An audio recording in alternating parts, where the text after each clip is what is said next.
जाड़ा वाला रात रहे, माघी बरसात रहे, 8 बजे मिले खातिर इनका से बात रहे। ठीक है, मिले वाला धुन रहल, देह में जुनून रहल, काट लेहलस कुकुर साला, हर हर खून बहल। ठीक है, गोली भोले मारी दी कोई, इनको न हम बिसराएंगे।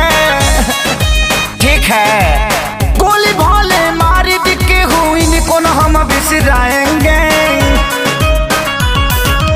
नूनी रोटी खाएंगे, जिंदगी संग ही बिताएंगे। ठीक है,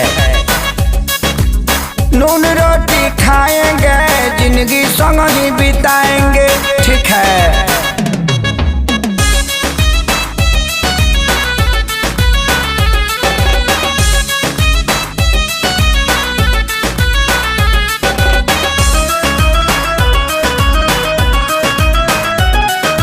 कट जाए मर जाए इनका खातिर